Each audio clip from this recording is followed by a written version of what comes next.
पानी वो प्यास बुझाता, बिन रोटी वो भूख मिटाता। बिन पानी वो प्यास बुझाता, बिन रोटी वो भूख मिटाता। वो ही जीवन जल है यारो, वही जीवन रोटी। मेरा यीशु है कमाल का, मेरा यीशु है कमाल का। उसके जैसा कोई नहीं, उसके जैसा कोई नहीं।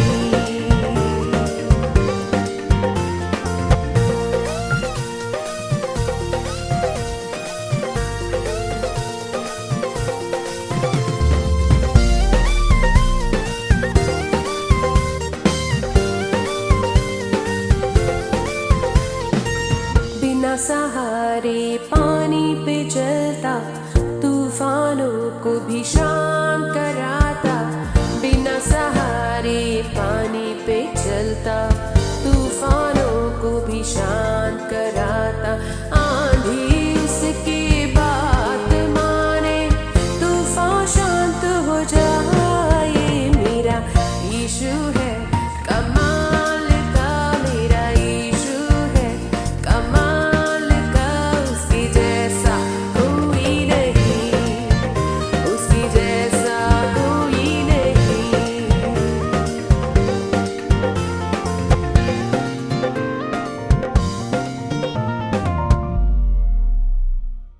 मेरे लिए वो मारा गया, मेरे लिए वो सूली उठाया। मेरे लिए वो मारा गया, मेरे लिए वो सूली उठाया। तीसरे दिन फिर जिंदा होकर मौत को उसने हराया। मेरा यीशु है कमाल का, मेरा यीशु है कमाल का। उसके जैसा कोई नहीं, उसके जैसा कोई नहीं, उसके जैसा कोई नहीं। हाँ, उसके जैसा कोई नहीं। प्रिय भाइयों और बहनों, मैं आपके सामने उद्धारकर्ता प्रभु यीशु मसीह के बारे में कुछ बखान करना चाहता हूं।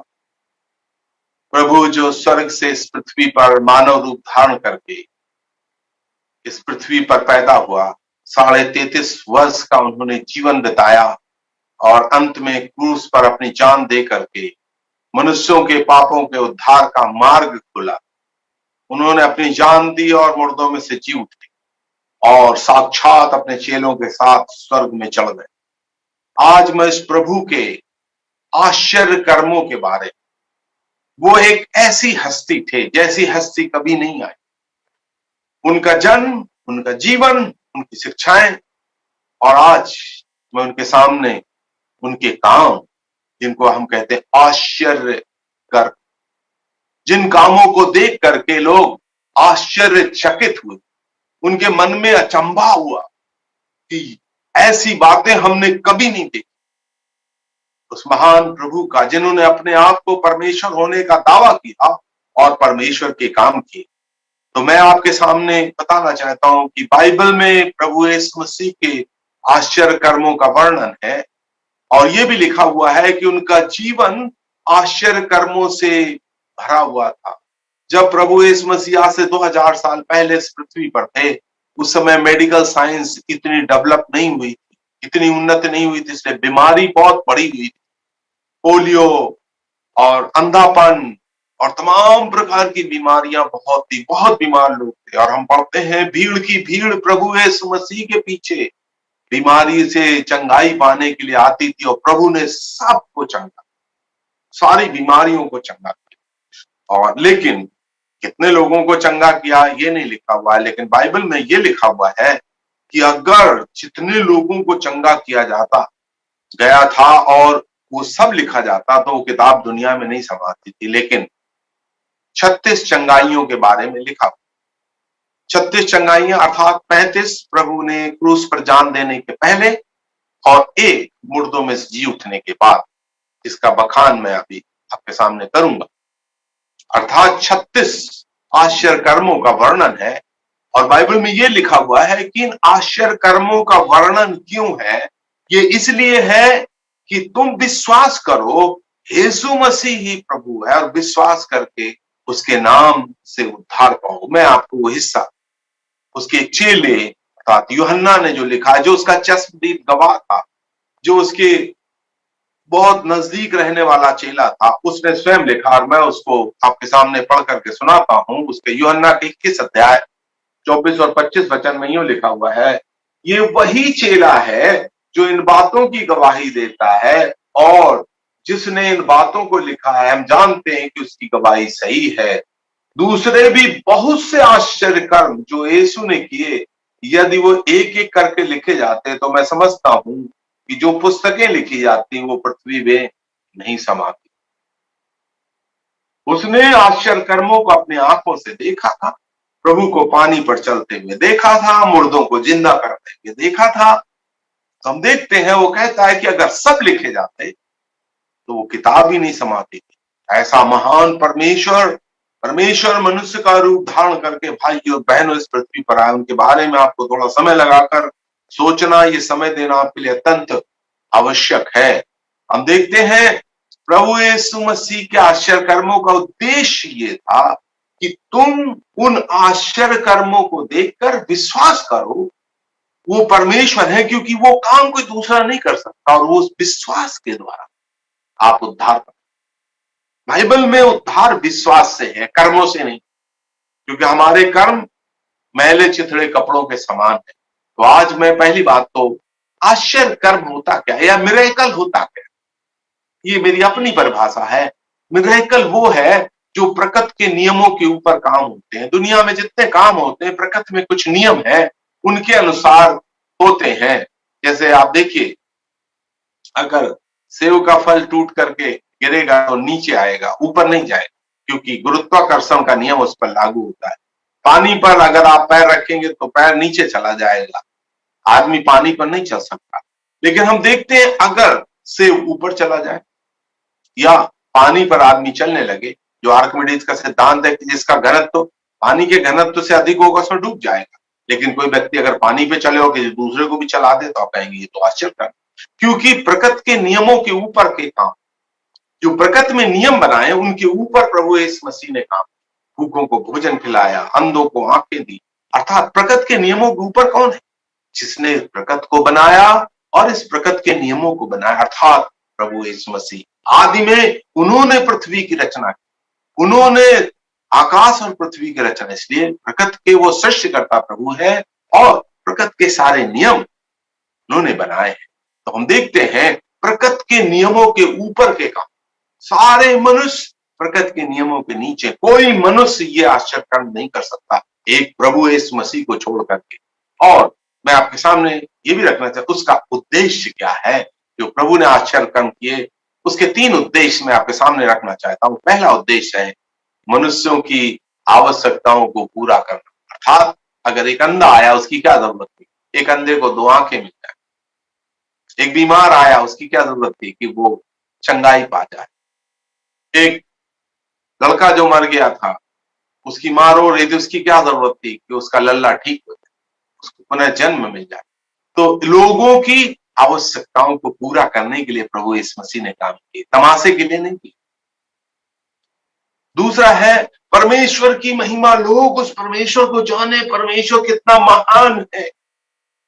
मनुष्यों की आवश्यकताओं को पूरा करना, परमेश्वर की महिमा करना। और तीसरा उद्देश्य था अपने आप को परमेश्वर का पुत्र सिद्ध करना। उन्होंने कहा तुम मुझ पर विश्वास नहीं करते, मेरे कामों पर तो विश्वास करते, क्योंकि जैसे काम प्रभु यीशु मसीह के ऐसे काम किसी के नहीं। इसलिए पतरस ने कहा, जब प्रभु ने पूछा मनुष्य के पुत्र को क्या कहते हैं, पतरस ने क्या कहा? प्रभु जी आप मनुष्य के पुत्र नहीं, आप परमेश्वर के। समझिएगा, तो अपने आप को परमेश्वर का पुत्र सिद्ध करना, ये 3 काम। हम देखते हैं आश्चर्य कर्मों का दायरा, किस किस क्षेत्र में प्रभु ने आश्चर्य कर्म किए। पहला हम देखते हैं प्रकृति की शक्ति पर अधिकार। आंधी पानी आया, प्रभु ने आंधी को भी रोका और उस समुद्र की लहरों को भी रोका। अब देखिए, ऐसा कोई व्यक्ति है, ऐसी कोई हस्ती है, ऐसा कोई व्यक्ति है जो समुद्र और हवा को रोक दे? लेकिन प्रभु यीशु मसीह ने जब आंधी पानी को थामा तो वो भी शांत हो गया। उसके चेले कहने लगे, ये कैसा मनुष्य, और उसकी आराधना की। दूसरा हम देखते हैं बीमारी पर अधिकार। यूहन्ना के 5 अध्याय के 9 वचन में पढ़ते, एक 38 वर्ष का बीमार पड़ा हुआ था, उसको कोई चंगा नहीं कर पाया। लेकिन प्रभु यीशु मसीह आए और उसने उसको कहा तो अपना बिस्तरा उठा और चला गया, और वो उसी समय चंगा हो गया। तीसरा हम देखते हैं दुष्ट आत्माओं पर अधिकार। जो लोग भूत प्रेत से ग्रसित थे, प्रभु यीशु मसीह ने उनको भी चंगा। उनको प्रकृति पर अधिकार है, बीमारी पर अधिकार है, दुष्ट आत्माओं पर अधिकार, यहां तक मुर्दों को जिंदा किया। हम देखते 3 मुर्दों को जिंदा किया, जैरस की बेटी को, विधवा के बेटे को, लाजरस को, और तीनों की स्थिति अलग अलग थी। देखिए भाइयों और बहनों, जैरस की बेटी उसी समय मरी थी, खटिया में पड़ी थी। विधवा का बेटा मर के कुछ समय हो गया था, उसको कब्रिस्तान ले जा रहे थे, प्रभु रास्ते में मिल गया, उससे कहा नौजवान उठ, और उठ बैठ। उस बच्ची से कहा बिटिया उठो, वो 12 साल की थी, उठ बैठी। और हम देखते हैं लाजरस मर के 4 दिन हो गए, सौ गया था, बदबू आ रही थी। प्रभु ने कहा लाजरस तू बाहर निकल आ। हम देखते हैं मुर्दे भी उसकी आवाज सुनते हैं, और वो लाजरस निकल करके आ गया। मृत्यु पर अधिकार, प्रकृति के सारे नियमों पर अधिकार, अर्थात प्रभु यीशु मसीह स्वयं पानी पर चले। आज तक कोई ऐसी हस्ती नहीं है जो पानी पर चले, सिर्फ प्रभु यीशु मसीह चले, और अपने चेले पतरस को भी उन्होंने चलाया। उन्होंने ये अपने आप को प्रमाणित कर दिया कि वो परमेश्वर के पुत्र, साक्षात परमेश्वर है। यीशु प्रभु के आश्चर्य कर्मों की विश्वसनीयता, अर्थात उन्होंने जो कर्म किए, पहली बात तो उनके चेलों ने लिखे, जिनको कहते हैं चश्मदीद गवाह, जिन्होंने अपनी आंखों से देखा, जो उनके साथ 3.5 वर्ष रहे, और उन्होंने सारे आश्चर्य कर्म खुले रूप से किए। सभी ने देखा, एकांत में आश्चर्य कर्म करके उसके बारे में नहीं बताया, खुले में सबके सामने, बड़ी भीड़ के सामने उन्होंने जो है मुर्दों को जिंदा किया। देखते तो यीशु मसीह के आश्चर्य कर्मों की विश्वसनीयता, उन आश्चर्य कर्मों पर हम विश्वास करते हैं। यीशु के आश्चर्य कर्मों की अद्वितीयता क्या हुआ, उनका इफेक्ट, उसका प्रभाव तुरंत हुआ। जब प्रभु ने 38 साल के अपाहिज को चंगा किया, तो उससे ये नहीं कहा फिजियोथेरेपी कराने का, तो तुरंत उसके अंदर शक्ति आ गई, चंगा हो गया, और बड़े अलौकिक तरीके से उनको संपूर्ण तरीके से चंगा किया। जब अंधे को आंखें दी तो हम क्या पढ़ते हैं, वो तुरंत देखने लगा और प्रभु के पीछे आया। उसको फिर जांच कराने जाने की जरूरत नहीं पड़ी, उसको कोई दवाई डालने की जरूरत नहीं पड़ी। उसके अद्भुतता जैसे उन्होंने काम किए। मरकुस के 2 अध्याय पढ़ते हैं, एक अपाहिज को प्रभु ने चंगा किया, क्या पढ़ते हैं, उसको 4 आदमी उठा के लाए थे, लेकिन वो तुरंत, एक शब्द आया वहां पर, वो तुरंत अपनी खाट उठा करके चलने लगा। जब प्रभु के शब्द उसके कानों में गए, भाई और बहनों, उसके शरीर में ताकत आ गई। ये जो शब्द बाइबल में लिखे वो साधारण शब्द नहीं है, परमेश्वर की वाणी है, परमेश्वर के शब्द हैं, इसमें जीवन है, इसमें शक्ति है। भाइयों और बहनों, इसको आपको गंभीरता से लेना है। तो हम देखते हैं तुरंत, और हम देखते हैं उनके आश्चर्य कर्मों को देख करके लोग आश्चर्यचकित हुए और क्या कहने लगे, हमने ऐसा कभी नहीं देखा। क्योंकि परमेश्वर मनुष्य का रूप धारण करके पृथ्वी पर आया हुआ था। ये परमेश्वर के काम थे, मनुष्य के काम नहीं। कोई मनुष्य ये काम नहीं कर सकता। हम देखते हैं आश्चर्य कर्मों की संभावना। आश्चर्य कर्म हम पुराने नियम में भी पढ़ते हैं, मूसा के समय में, एलीसा के समय में और एलिया के समय में ये आश्चर्य कर्म हुए, लेकिन वो परमेश्वर ने किए, मूसा के द्वारा हुए। लेकिन यहां पर परमेश्वर स्वयं आश्चर्य कर्म करता है। एलिया और एलीसा ने करीब 36 आश्चर्य कर्म किए। हम पढ़ते हैं वो सब परमेश्वर की ताकत से करते थे। प्रभु यीशु मसीह ने स्वयं अपने शब्दों से, अपनी ताकत से किया। सुसमाचार प्रचार के समय भी आश्चर्य कर्म हुए थे। पतरस ने भी, पौलुस ने भी, वो आश्चर्य कर्मों का उद्देश्य कुछ और था। वो सुसमाचार के संदेश को प्रमाणित करने के लिए आश्चर्य कर्म किए। लेकिन प्रभु यीशु मसीह ने जो आश्चर्य कर्म किए, वो उन्होंने अपने आप को परमेश्वर का पुत्र प्रमाणित करने के लिए आश्चर्य कर्म किए। भाइयों और बहनों, ये आपके लिए बहुत जानना जरूरी, इसलिए बाइबल को पढ़ना, नए नियम को पढ़ना आपके लिए बहुत जरूरी। जब आप पढ़ेंगे आप आश्चर्यचकित हो, ऐसा किसी ने नहीं कहा। सबसे बड़ी बात तो हम पढ़ते हैं, सबसे प्रभु यीशु मसीह ने जो उनके सामने लोग बैठे हुए थे, उनके विचारों को भी पढ़ दिया। क्या आप मेरे विचारों को पढ़ सकते हैं? क्या मैं आपके विचारों को पढ़ सकता हूं? लेकिन प्रभु यीशु मसीह सर्वज्ञानी प्रभु है। समझिए ये कितना बड़ा भाग्य होगा अगर आप इस बाइबल को एक बार स्वयं पढ़ लें। आप अंधकार से निकल करके प्रकाश में आएंगे। भाई और बहनों, आप झूठ से निकल करके सत्य में आएंगे और आप मृत्यु की छाया में पाप से निकल करके उद्धार में आ जाएंगे। परमेश्वर आपको ऊपर दया करेगा। हम देखते हैं आश्चर्य कर्म और उद्धार। बहुत से लोग आज चर्च में चंगाई के लिए आते हैं, चंगाई पाना चाहते, लेकिन चंगाई से उद्धार नहीं। हम पढ़ते हैं मत्ती के 4 अध्याय में कि 14 शहरों की भीड़ प्रभु यीशु मसीह के पीछे आ रही थी और उन्होंने हर एक को, जो विभिन्न प्रकार की बीमारियों से ग्रसित थे, हर एक को चंगा किया, लेकिन उद्धार वो लोग नहीं पाए। चंगाई पाने से उद्धार नहीं होता, विश्वास करने से उद्धार होता। क्या विश्वास? प्रभु यीशु मसीह इस दुनिया में आया,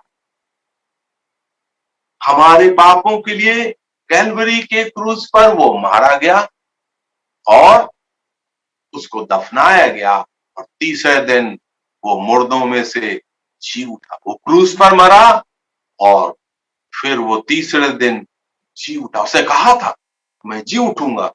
वहां के गवर्नर ने उनकी कब्र पर सील लगा दी, सिपाही बैठा दिए। भाई और बहनों, आपने सुना है कब्रिस्तान में कभी सिपाही देखे? कब्रिस्तान में सिपाही नहीं। जहां पर आबादी होती वहां पर सिपाही होती, क्योंकि जो कब्र में नीचे चले गए वो कोई बदमाशी नहीं करते। लेकिन हम क्या देखते, दुनिया की उल्टी रीत, हमारे प्रभु यीशु मसीह की कब्र में सिपाही लगा दिए, पत्थर में सील लगा दी। लेकिन सील को भी और पहरेदारों को भी तोड़ करके प्रभु यीशु मसीह मुर्दों में से अपने वचन के अनुसार, भविष्यवाणी के अनुसार तीसरे दिन मुर्दों में से जी उठा और 40 दिन तक जिंदा दिखाई पड़ा। उसके बाद 40 दिन इस पृथ्वी पर अपने लोगों को दर्शन दिया उसने, अविश्वासियों को दर्शन नहीं दिए। इस समय में मुर्दों में से जी उठने के बाद प्रभु ने सिर्फ विश्वासियों को दर्शन दिया। उसके पहले, क्रूस पर जान देने के पहले वो आम पब्लिक को, सबको दिखाई पड़ते हैं, लेकिन मुर्दों में से जी उठने के बाद सिर्फ विश्वासियों को दिखाई दिए। अभी आम पब्लिक को श्वेत सिंहासन में दिखाई पड़ेंगे जब वो न्याय करने बैठेगा। हम पढ़ते हैं उस श्वेत सिंहासन से कोई भी व्यक्ति स्वर्ग में नहीं जाएगा, सब नर्क में जाएगा। लेकिन यीशु मसीह का जो सिंहासन है, जो स्वर्ग में है, उसमें से कोई भी नर्क में नहीं जाएगा, सभी स्वर्ग में जाएंगे।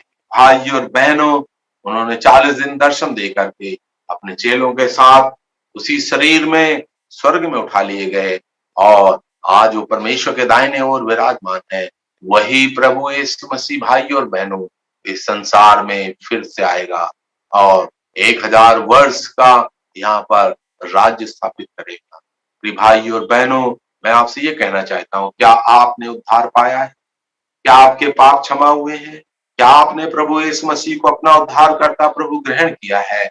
अगर नहीं तो आज ही आप उन्हें अपना उद्धारकर्ता और प्रभु ग्रहण करें। बाइबल में यूं लिखा हुआ है, मैं आपको पढ़ के सुनाता हूँ, रोमियो का 10 अध्याय और उसका 9 और 10 वचन। यदि तू अपने मुंह से यीशु को प्रभु मानकर स्वीकार करे और अपने मन में विश्वास करे कि परमेश्वर ने इसे मुर्दों में से जिलाया, तो तू निश्चय उद्धार पाएगा। धार्मिकता के लिए मन से विश्वास किया जाता है, उद्धार के लिए मुंह से अंगीकार किया जाता है। पवित्र शास्त्र यही कहता है। भाइयों, अगर आप अपने हृदय में विश्वास करके कि प्रभु यीशु मसीह को परमेश्वर ने मुर्दों में से जलाया और अपने मुंह से यीशु को प्रभु कहेंगे, तो आपको पापों की क्षमा और आपको उद्धार प्राप्त। तो यही कहना, परमेश्वर मैं एक पापी मनुष्य हूं, मेरे पापों को क्षमा करिए। मैं विश्वास करता हूँ यीशु प्रभु कल्वरी के क्रूस पर मुझ पापी के लिए मारा गया, उसको गाड़ा गया, तीसरे दिन जी उठा। एक छोटी सी प्रार्थना भाइयों, आपके जीवन को बदल सकती है, आपके भविष्य को बदल सकती है। आपका भविष्य निश्चय स्वर्ग में होगा। भाइयों, मनुष्यों के लिए मरना और मरने के बाद न्याय का होना आवश्यक है। क्या आप मरने के बाद स्वर्ग में जाएंगे? अगर नहीं तो आज उद्धार करते। इस संदेश को सुन करके प्रभु करे कि आप आनाकानी ना करें, इसको गंभीरता से लें। उद्धारकर्ता प्रभु यीशु मसीह को अपना उद्धारकर्ता और प्रभु ग्रहण कर रहे हैं। 1973 में मैंने भी मुंबई में रहते हुए भारतीय नौसेना में सेवा करते समय प्रभु यीशु मसीह को अपना उद्धारकर्ता और प्रभु ग्रहण किया। मुझे बड़ी खुशी है, प्रभु ने मेरे पापों को क्षमा किया, मेरे जीवन को बदला, मेरे भविष्य को बदला। अभी मेरा भविष्य स्वर्ग में होगा। मैं चाहता हूँ आपका भविष्य भी स्वर्ग में हो। परमेश्वर इस वचन से आपको आशीष दे। आमीन। अगर आप अधिक जानना चाहते हैं या प्रार्थना के लिए अपना बोझ बांटना चाहते हैं तो दिए गए फोन नंबर एवं ईमेल आईडी पर संपर्क करें।